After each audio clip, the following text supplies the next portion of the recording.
Good day, folks. My name is Jim Worthen. The show is Worthen One-on-One.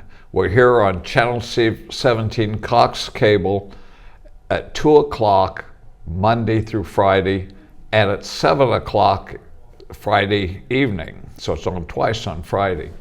We also are going out on TVSB's website, and you can go to it anywhere in the world and go to the on-demand button and come all the way down to the last. They don't care much about me. It's the Worthen One-on-One. They just don't, even though I've been on, for 25 years off and on. Or you can go to YouTube, search Worthen One-on-One, and you'll find us there. The reason I'm telling you about that is you may be sitting at home in Montecito watching this, and you want to tell a friend in Chicago about us. It's something about the show you want to send to other people. We're on the internet on, 3 different platforms, really. Mike, those of you who are friends of Mike Nicholson, our director, he's going out right now on his Facebook page. You don't have to wait till Monday. So our show today is going to be different. Those of you who have watched it, and I keep running into people who watch it, it's amazing. And used to be, you'd run into somebody 15, 20 years ago and they'd say, "I saw you on TV." And I'd say, "Oh yeah, what did you see?" And they said, "Oh, I don't know, I was just flipping through channels and I saw you, there was somebody," and I went on until the commercials were over on the other channels. I said, "Oh." But now people come up to me and they say, "Geez, that was a great show with the Foresters and Pintard," or "that author was fantastic," or "Father Bob from the Greek Church." They actually, I don't know if they watch the whole show. I seldom watch a whole show of anything, but they actually know what's going on Worthen One-on-One. I really appreciate it. And I do have people who say, "I'm glad I was able to tell my relative in far off San Ynez that they could pick it up on the internet." That's important because many of my guests, what we're saying in Santa Barbara is true in San Ynez. Usually the show starts, "Where were you born?" And then, "Where did you go to school? What were your parents like? What are your," it could be 15 minutes to telling the history of a person before we get to why they're on the show. With Abel Maldonado, when he was on after being Lieutenant Governor of California, it took 40 minutes to go through his resume from being a 5-year-old picking crops in the fields of Santa Maria, waiting for the school bus because his parents were both farm workers. So, we're cutting out that segment today because we're talking about an institution and the man behind the institution and is identified with the institution.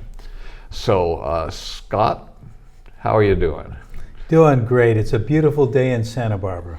Well, Scott Wenz, we're going to go back to before CAB, which you are the head of, chairman of the board, president, spokesman, as we used to kid around in my day, chief cook and bottle washer, everything man.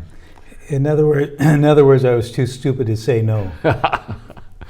Well, you did bring several people along, some of which are, a couple of which are pretty ill right now, and well, actually, CAB was started by Rachel Barnes, Alex Salcido, myself, Tom Becker, Libertarian, and one other individual, Jay LeBonville, who was head of the Northside Business Association. So it wasn't just me. Let's go back to the reason. Okay. You've told me who was involved, and we may even repeat their names, but you're sitting here 28 years ago, and Santa Barbara was a unplanned, except by the marketplace, city in transportation. Right. People knew where they wanted to go. They knew where the stores were. The city built structures for them to park where they were going. The streets all flowed.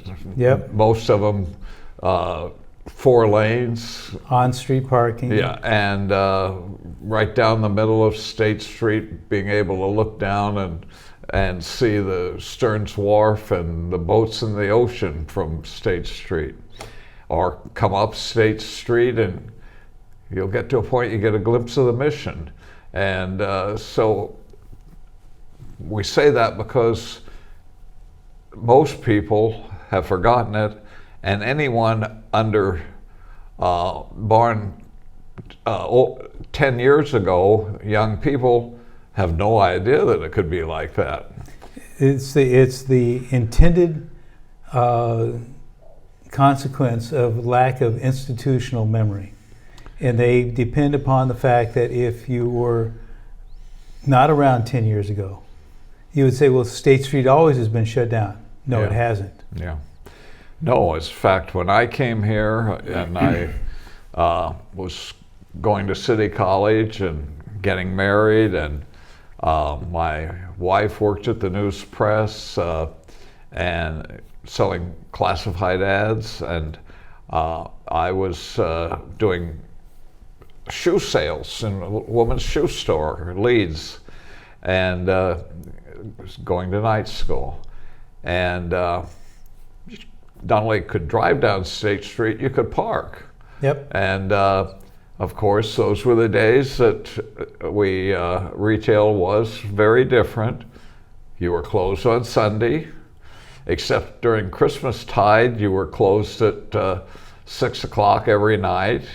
And then you would have 3 weeks at Christmas that you would be open till 8. Yep. So I know things have changed. I saw them in the Bay Area with the first opening of the malls when I was in high school, and where, well, gosh, people shopped on Sunday. That seems anti-God even. And so there's been a natural progression that would have occurred and did occur because of, we call it capitalism, but the marketplace, really. Right. What people want and will go get. That's why all of a sudden little stores opened up, because the gas stations would sell, candy and food on the weekends, and then people wanted bread and milk, and the marketplace. Yep. The hand of, what was that guy's name? The guy who defined capitalism. Gosh, don't leave me hanging. Ludwig von Mises. No, the unseen hand that is our marketplace, and the biggest trauma in society, and we see it now at every government level, but it's also in all the large corporate and industrial groups, and that is ignoring. Ask Budweiser. What happens when you ignore the marketplace? Yes. I think they're down 40% now, and they didn't do anything terrible except they forced on their beer drinkers an example of 0.01% Yep. of the population, and we're finding that throughout the marketplace, where groups, we call them wonk, businesses are catering to less than 1% of the population. And it doesn't make a profit point either. Yeah. Well, we have a close friend, I can name him because I've said I use him example, who is a gay patriot and Christian, Greg Gangrew. And Greg agrees with what I've been telling people about him and my other gay business friends and over the years. They don't want gay pride. They want to be part of all of society. Yeah. They want to be just equal. That's all they wanted. Don't persecute us. Don't lock us out. Let us in. Yeah. And so the 10% or less of the gays are pushing an agenda on, and Well, I quite honestly, I don't believe it's they're pushing the agenda. I think there's a political faction that wants to see the society become radicalized, and they're using that as a lever trying to break apart society. Yeah, I think that's happened in many groups, but we're drifting away as I do when I get thinking. So stop me from thinking. Stop. So you're there 28 years ago, and you and some other business people go to city council, and what did you see that caused you to say, we need to organize? The city council was dismissing us.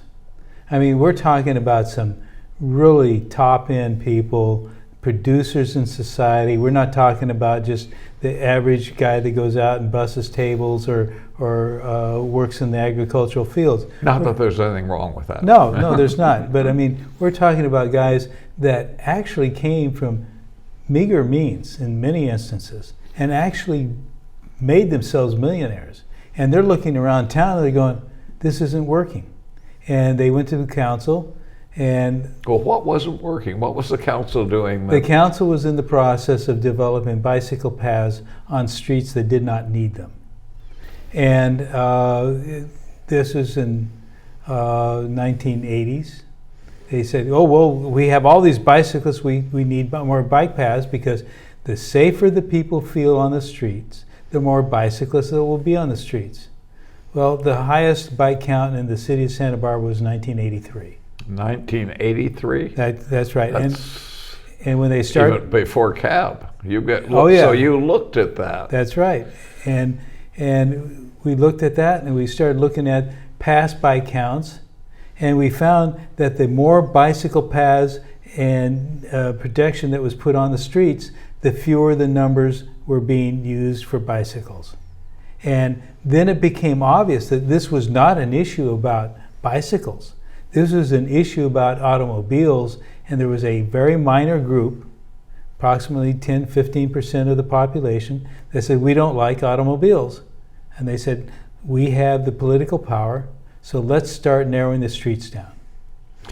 Well, where did you come up with 10 to 15%? I thought it was about 2% and they were in government, but go ahead.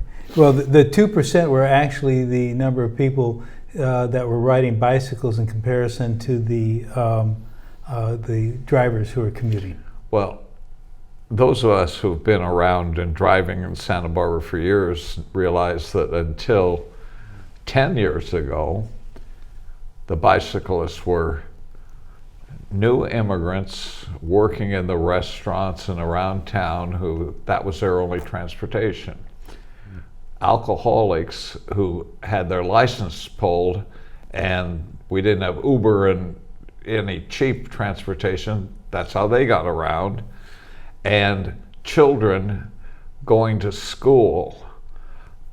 Parents quickly took children out of the mix because of the natural occurrence of bicycles and cars getting tangled up together. And so time has taken the other two out of the mix. Yep. Yeah, the farm worker has a better car than I do, and the alcoholic gets Uber or a friend. Right. So you look at this, and they're doing these bike paths, and you go to city council and argue with them? No, well, we didn't argue with them. We just pointed out the truth. And so when I started looking around, I kept seeing the same people. Every month, at least, one or two of them would show up at the same time as I was showing up. And I wasn't representing CAB. I was just representing my family who said, we're tired of this. Okay? And then when we were dismissed, I mean, just go away. Thank you for your 2 minutes and see you later. We decided that, if we form an organization that represents the workers and the producers, more importantly, the producers of society, And we're going to go before the council saying, we've organized, now listen to us. Who was the council and mayor in 1980s? Oh, let's see. Harriet Miller. Bloom? Marty Bloom was on the council. Falcone, Gil Garcia, Was Doss there already? No, Doss wasn't there yet. No, Because he was a newbie. came and left, and he was a came newbie. back and left.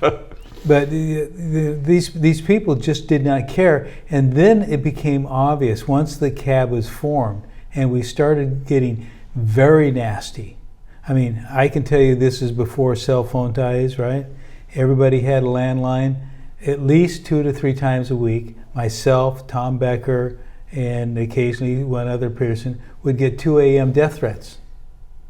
You know, the phone would ring and you just kind of going, oh, okay, hi, yeah, you ought to be shot. You guys are just terrible. You just hang up on them. None of the people that objected to what was going on to us spoke up. You know, they said, it's fine. These people are anti-environment, anti-resiliency, as it's called today. And so they said, let's harass them. So you were trying to bring factoids to the government in making decisions. And we only use government information.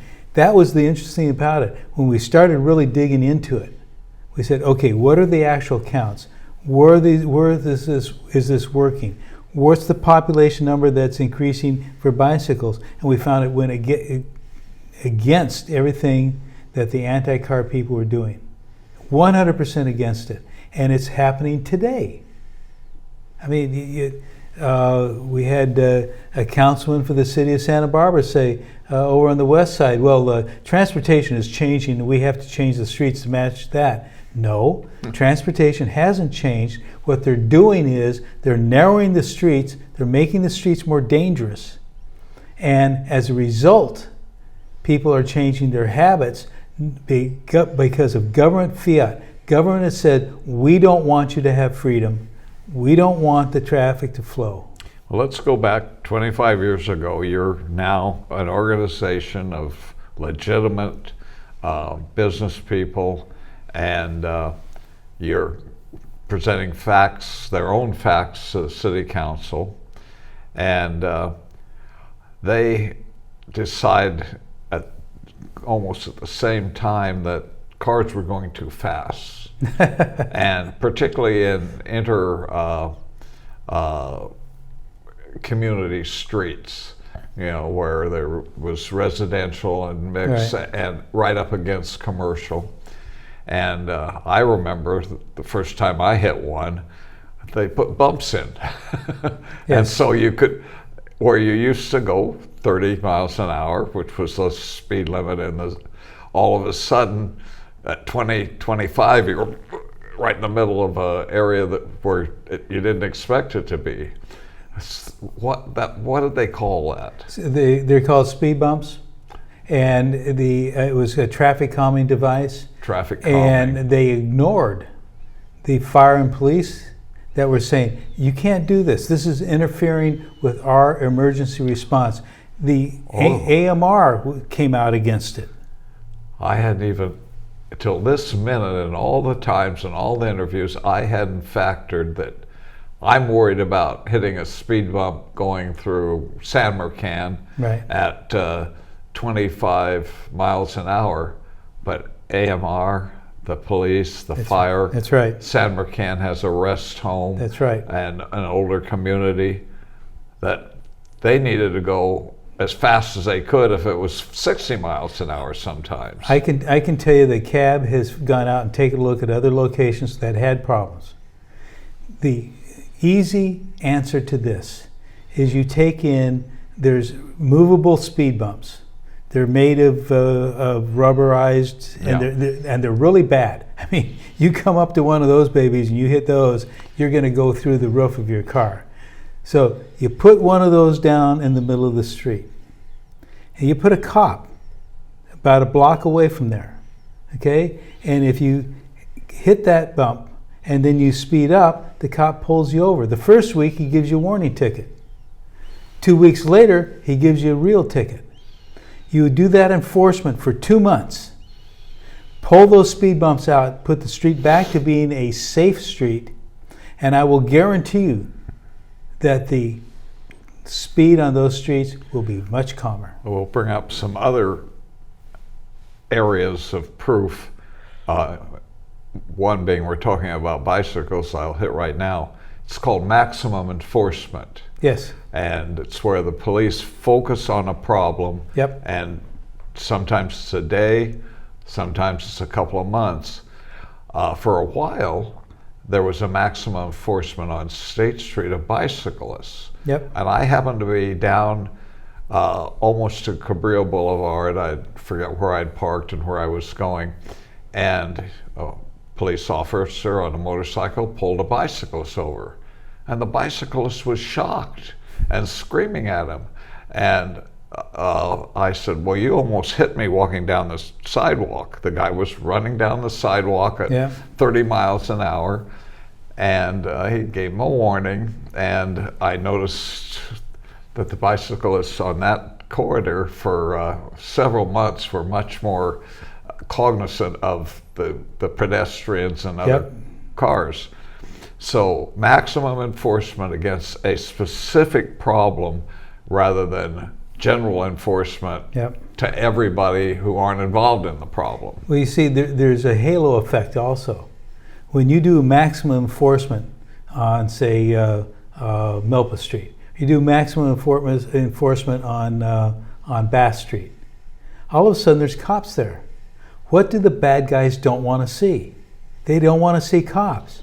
Therefore, the car break-ins, the burglaries in the houses, the other issues of criminal behavior in those maximum enforcement areas also drops because the cops are right there.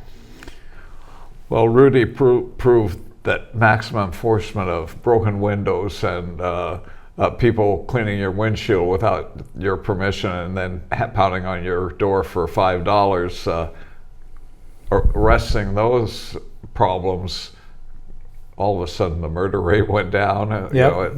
Exactly. It goes through society. So you're in there, you're fighting over these bicycle paths and speed bumps and the beginning of traffic calming. Any successes? Very few. And the reason is because the city councils and the mayors have been, for the most part, been controlled by a group that's anti-car. They consider the automobile to be the symbol of industrialism, and they want to see woe begone to come back. Okay? It's gone. But about that time, cab and communities, some residential areas, rose up and put 2 or 3 people who observed the problems the same way cab did. Frank Hotchkiss. And put them on the ballot. Right. There were some other crazinesses like in 15 years the water would be up to De La Guerra Plaza, the water meaning the Pacific Ocean. A lot of craziness by that council. And so who were the people and how did that change the... Who are what people? The council? Came out and ran for city council and you supported and They had a 2-year majority. And they had a 2-year majority. And they started saying, we're not going to put speed bumps. We're not going to put bulb outs on street corners and so forth because they don't work. And until you can prove it to us, no main arterial street will have them. And everybody's trumpeted and said, wonderful, this is great.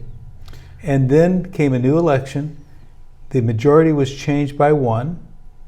And the minute that one majority changed, the speed bumps and the bulb outs and the bike paths came back with a vengeance. Well, wait, you're passing over about 6 years of the people I was at, which were Frank Hodgkiss, Right. Michael Self, Right. Dale Francisco, who got elected to the city council, and then soon there was a vacancy when Jerry DeWitt or somebody retired, and they appointed our present mayor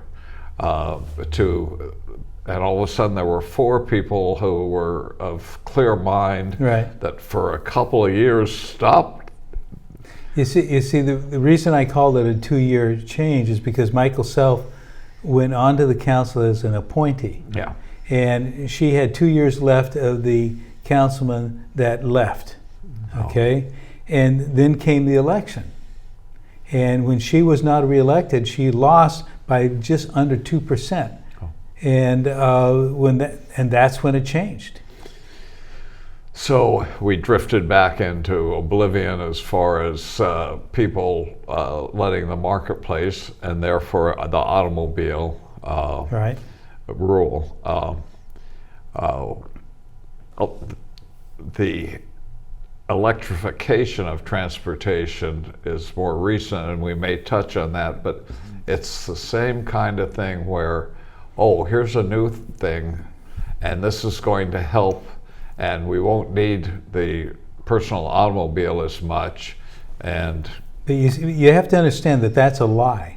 yeah. And I don't know whether the politicians that are speaking the lie today even understands that they're lying. Because what they're talking about is not new. No. What they're talking about was changed by society because it did not work. Then they came back and tried to do it again, and it did not work. Well, I can remember during these early battles laughing my head off because people would say, well, people will carpool. We don't need as many parking places or as wide as streets.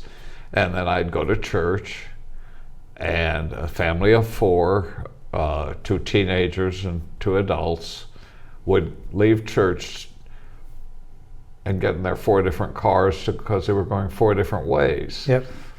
People who have come from the East Coast or European training don't understand the horse. And they don't understand that the Mustang is the modern horse. And I want my horse, and I'm going to get on it, and I'm going to go to Goleta, and you can get on it and go to the beach, your horse. And they don't understand that mentality, and they aren't going to change it. Well, you see, and in part, they don't understand it is because they were never exposed to it. Okay, you have a situation where the modern automobile has an entertainment center that's better than anything you could find in a concert hall. Right. You have an automobile that allows you to go where you want, when you want. If I forgot to buy milk, you can make that turn and go exactly where it is. Right. The automobile does not have dedicated headways that makes you wait. Okay, there's a whole bunch of things going for the modern automobile that is far superior, and then comes the most important part as far as cab is concerned, emergency response. What are you going to do in case of forest fire? What are you going to do in case of flood? What are you going to do in case of an earthquake? Well, there aren't going to be enough buses if you don't have enough cars. Well, we're getting to that era. There is a very recent battle. You may hear about it on your AM radio, and that is the modern new cars. They don't want to provide AM radio, just FM. Well, our whole system of emergency responses and news isn't FM. It's now a little more than music, but it's music, let's face it. And AM is where people get information in their car. If they're going someplace and the streets are blocked because of a police incident or fire, they can turn or go away. If there's a fire, they can get in their car and outrun it. You see, there's another issue here. For anybody out there, and the techie types will know what I'm talking about. AM, which is modulation, audio modulation. That's how you get your signal. Mm-hmm. Frequency modulation is 2 frequencies, which is FM. AM can travel farther with more clarity, and you can get emergency response. You can throw up a small antenna and throw out an AM signal and notify people what's going on. Frequency modulation takes a far more sophisticated antenna system and broadcast system. So why would you want to do away with what has been proven over a century to work for emergency notification? When traveling, and I, in my life, have done a lot of driving, it's amazing to go over the mountains at night and listen to Seattle, or a great station in Las Vegas, sometimes Chicago. The 50,000 watt, 100,000 watt stations cover the country. And sometimes it doesn't even take that. I was in the Boy Scouts and had a little transistor radio, and we brought it with us, right? And we're down in Death Valley, and we're listening to, I think it was Ohio, or someplace like that, and you're going, how in the world? Wow, this is the greatest thing ever, right? It's 4 a.m. back there, and we're listening to it, but that's because of the skip. Well, and while we're on that chain, which I skipped to, the other thing is that the electrical car has a real problem in that all the accessories that we're used to in the gas car, heaters, even telephones, your radio, air conditioning, have such a drain that you can't use them in the way you're used to using them, or you're not going to go 100 miles. Well, one of the classic examples that came across the internet just about 6 months ago, what are you going to do in an emergency situation where you have to get out of a location and you're on a freeway and that freeway is running at 25 miles an hour? And you're draining that battery, your radio's on, your lights are on, all the rest of the stuff, and all of a sudden that 200-mile range, that 300-mile range is cut in half, and then if you get stuck and you're not even moving at 25 miles an hour, that range is now down to 75 miles an hour. 75 miles. And AAA isn't able to come and help you. That's right. That's exactly right.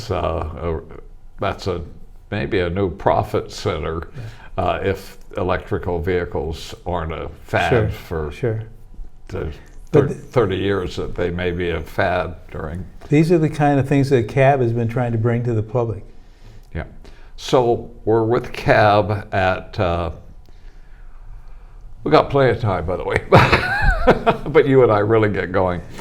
We're with CAB at, we've lost the city council members that were pro marketplace. Right. I hate to, you talk about being pro car.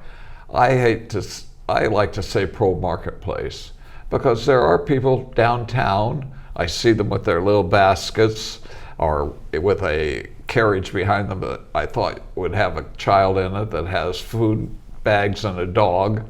There are people who can use a bicycle to get around. Sure, if that's love to. And if that's their choice, CAB doesn't have a problem with that.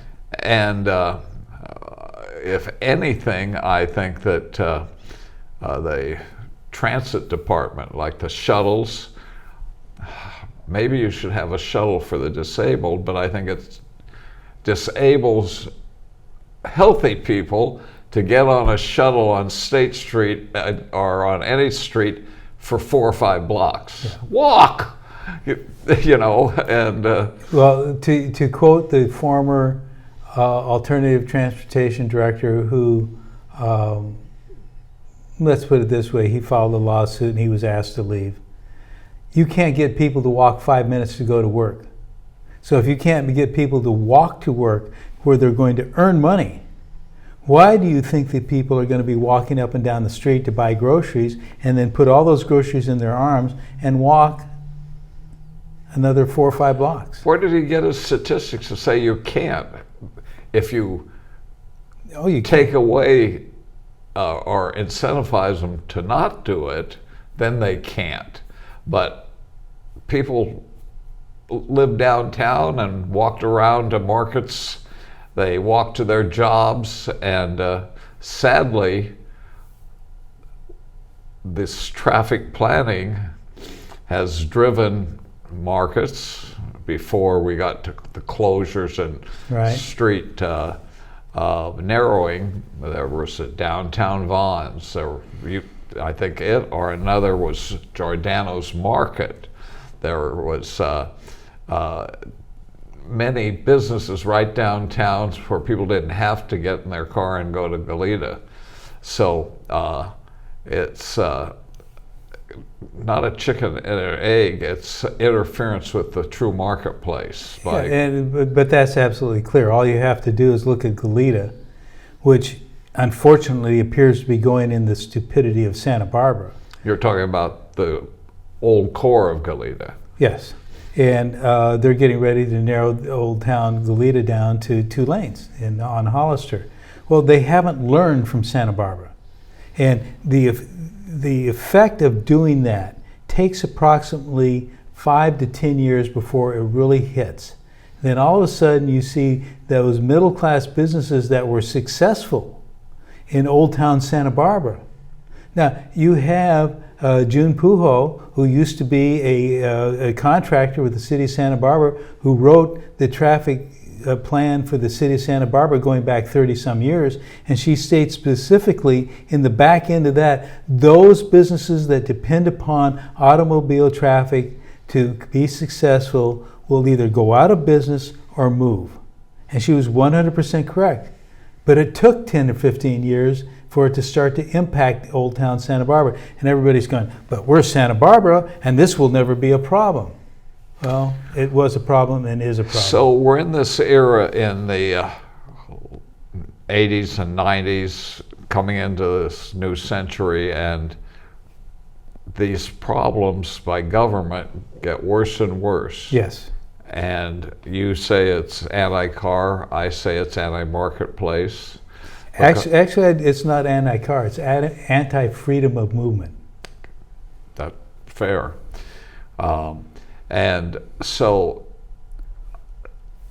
it has accelerated. Yep. It started to accelerate 10 years ago, but COVID really gave them, at this level, but all over government, the taste of unlimited power. That's right. That's exactly right. Yeah, taking away freedom. Yep. And whether it was closing down the schools and ruining a year at least for every child, to closing businesses except for those too big to fight, the big box and the big supermarkets. They closed down businesses and put them out of business. Yeah. Well, it's strictly the power taking away freedom. Now we get by that, and I almost have a picture of a vampire with blood dripping out of his mouth, and you could put any politician's name on it. The trouble is they don't stay out. They don't stay in except nighttime. They're out all the time on the streets with your blood dripping from their teeth as they destroy your business right. or your family. What, am I being too harsh to government bureaucrats? No, let me loose and I'll tell you exactly how harsh you're being. So, CAB continues its fight, and this acceleration of the last 10 years and right. particularly the last year, tell us what it's done to the street pattern and to traffic calming. Well, CAB was at our monthly meeting. I was talking with one of the waiters before the meeting started, and I said, you know, this is getting bad because the economy's coming back. People are starting to have a little bit more money. The COVID restrictions are gone, and all you have to do is look outside on State Street, and you see there aren't any cars there. You used to be always packed from 6 to 7 o'clock on a weeknight. And you're not anymore. And this is a Hispanic who said, we need to get the streets open again. We need State Street open. We need the side streets open. And the city council says, we know better. Well, how do you know better? Are you looking at Portland, Oregon? Are you looking at San Francisco? Santa Monica. Are you looking at Santa Monica? Are you looking at San Jose?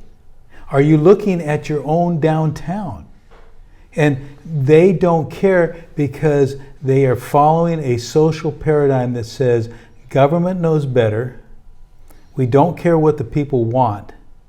And let's draw the difference between the four towns that you mentioned in Santa Barbara.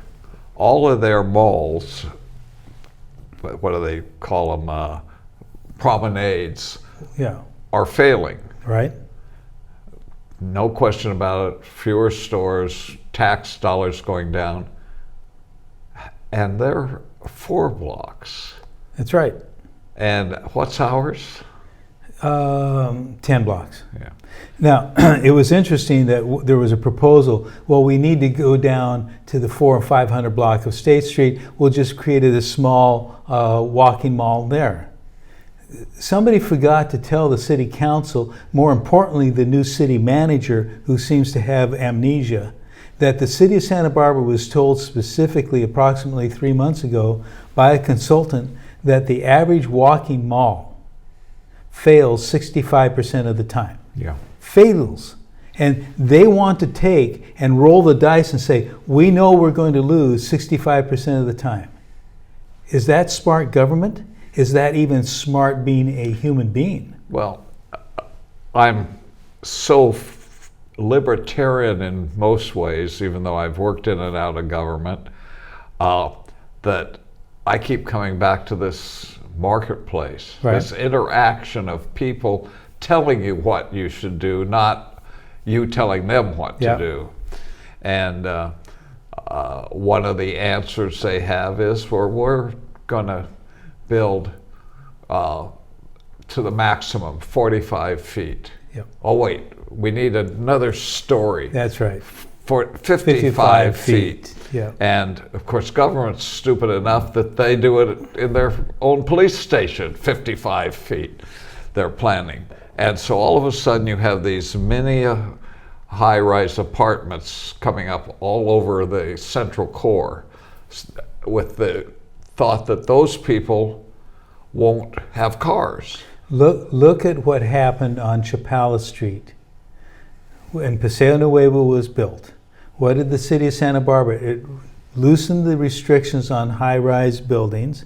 They put in a whole bunch of condominiums there, and everybody said, see how wonderful this is going to be, because now these people are going to be shopping at Paseo Nuevo. They didn't shop at Paseo Nuevo, okay? They got in their car and went to El Mercado and Goleta. Or La Cumbre Shopping Center. You know, the insanity of not looking around you because you know better. This is exactly what the communists said. The reason it didn't work in Russia and China is because it wasn't properly enforced. We will know better next time. Well, I'm going to make a prediction here today that I may not live to see, but I will guarantee you it will happen. If 55 feet is great to bring people downtown, I know where you're going. Why not 10 stories? That's right. Why not 15 stories? Well, they won't do 15 because the earthquake issue becomes too great. But all you have to do is look at Baltimore, look at Boston, look at Detroit, look at Kansas City, look at Portland. When has this worked on a long-term basis? It hasn't, but what it has done, it's created a higher crime rate because you do not have pride of ownership. And after 15, 20 years, the places start going down. Well, but in my future, 10 stories with the beautiful views of the coast and ocean, and wait, those are all going to be, how much of the the duplexes in New York City sell for $10 million, and you have a whole top floor, Yeah. 2 stories, and you probably have the garden outside. Right. Do you think those people want cars? Of course they do. Well, they don't. They can go downstairs and walk around State Street. Yeah. But those people that can afford that can afford to have the parking places that those structures charge you an arm and a leg Right. for. Right. I think last I heard, a parking place downtown for a month was over $50. Yeah, easy. Yeah, and If you take a look at the northeast quarter of the nation, that area between New York going up towards Connecticut and so forth, they widened the freeway so that it would provide more area. At the same time, they put in a light rail system. The light rail system was supposed to take all that traffic off the freeway and allow for greater movement on the freeway. Well, guess what? The light rail system crashed. It did not produce enough people, and the freeway jammed up because people did not want to ride the light rail. yeah.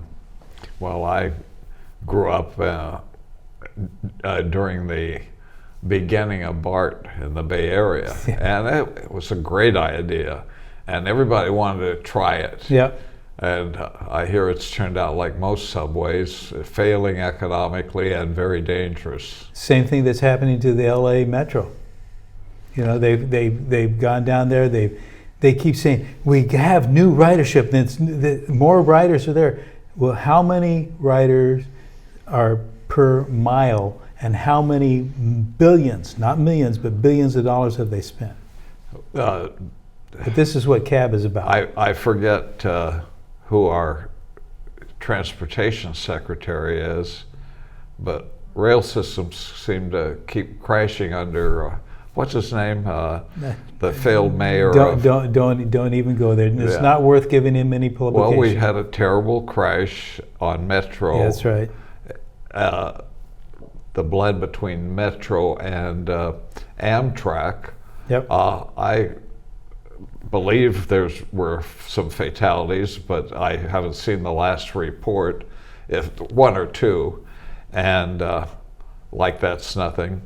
And but 100 and some people injured and hospitalized, and that closed down. We had an interview on TV here on the commercial station of a woman who was going through LA on the train, and she had to get off and going to have to get off in Oxnard and go by bus from there, right, because the train, thanks to Buttigieg.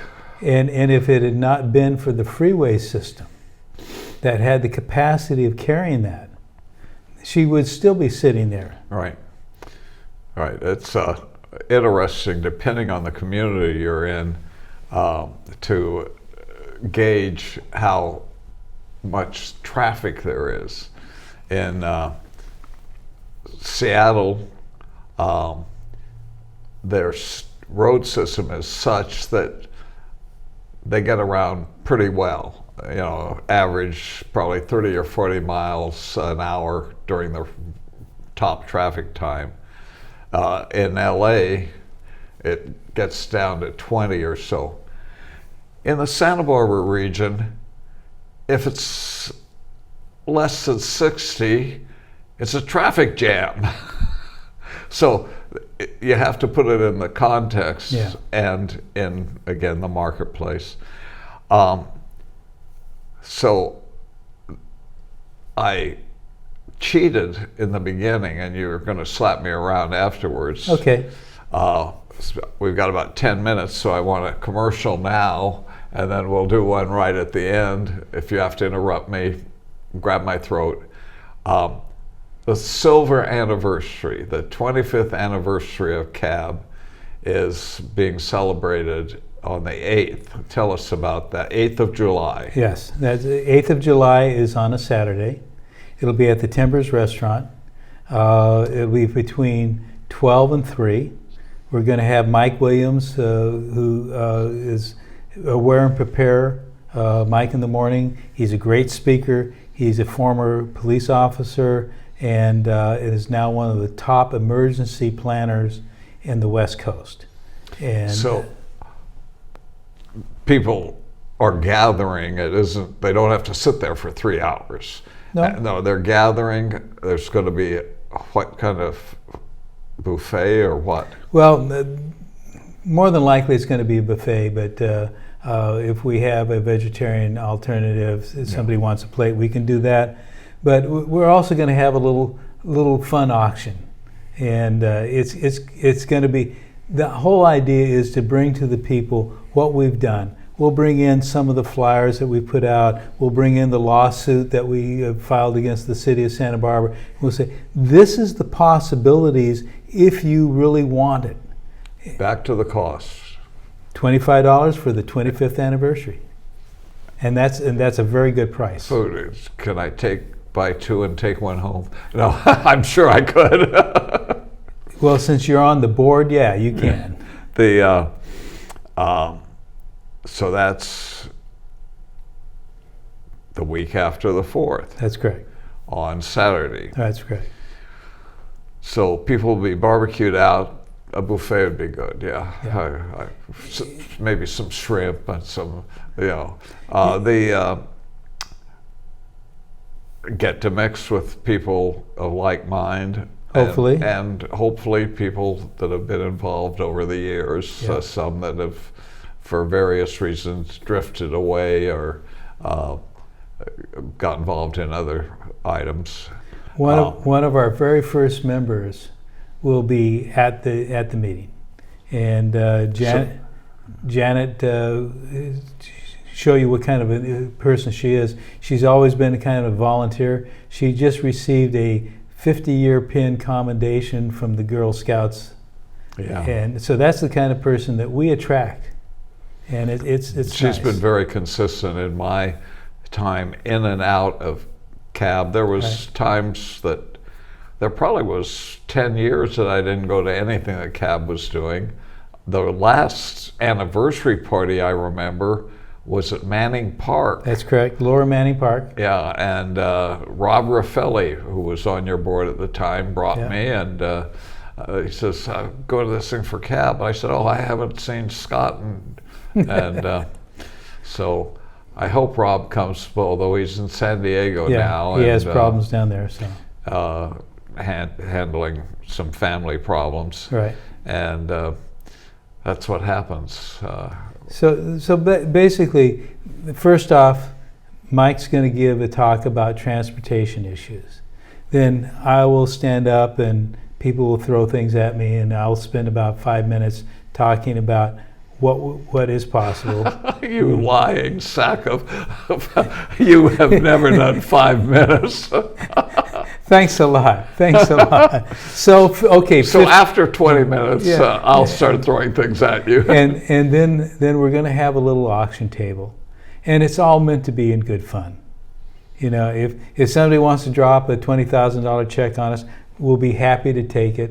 But I mean, it's some of the stuff I put together. It's going to be a lot of fun. Let's talk about the egregious. We've got 5 minutes. The egregious things that the government is doing against freedom of transportation. Roundabouts without bike pass. Yeah, but the roundabouts have been built. Have any of them been built under the codes and regulations that a private citizenry would have to go through to build something? Well, here's the problem. The government has the right to waive any and all regulations, and that's exactly what they've done. If you take a look at the Goleta, you've taken a look at the Cliff Drive Las Positas roundabout and so forth, what they've done, they said, this is going to be the size of the roundabout, and then they put an apron that's almost the same size as the roundabout, and they put a negative canter, so if you go around there faster than what they want and you get up on there, it'll throw you off. That's where the fireman was killed up in Lompoc, because his truck overturned because of what they did.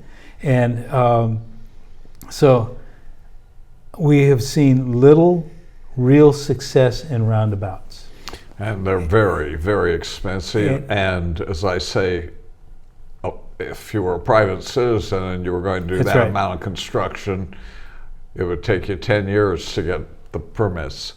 How about the street narrowing? That's called Vision Zero, and it really hit fast forward under Kathy Murillo as mayor.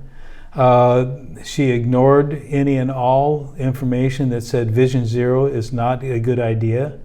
And as one individual says, well, Vision Zero is actually zero vision because they don't look at the actual outcomes. This is the same thing as with the bicycle pass. You get a lousy outcome, so let's do more of it. Yeah, that seems to be the way government. That's why I'm predicting 10-story condominiums in Santa Barbara. The last 2 minutes here, when people, a lot of Santa Barbara and Montecito people may not have been to El Mercado and Goleta, where do all the cars come from there? That parking lot is busy. It is jammed. There isn't residents near it, and Isla Vista, those kids basically have had to give their cars up Right. because there's no place to park them. Well, it's because you're getting some people come over from the valley, even though sometimes it's easier to go to Santa Maria, they come over from there. You have a built-out area in Goleta. You have good parking, good freeway access. All you have to do is look at La Cumbre Plaza. Everybody keeps talking down La Cumbre Plaza, but if you go out there on an average day, half of their parking lot is parked up. Well, there could be a lot more table discussions like we're having on the 8th of July at the Timbers. Look at the camera and tell people to come. People, if you want to have good information about transportation planning, you want to see what's happened over the history of the last 25 years, please come out. You will not be demeaned. You will not be spoken down to unless you become abusive. So come on out, have a good time. 8th of July, 12 to 3, $25 for our silver anniversary. I'm looking forward to seeing you there. You better show. Yeah, and I'm looking forward, let me think.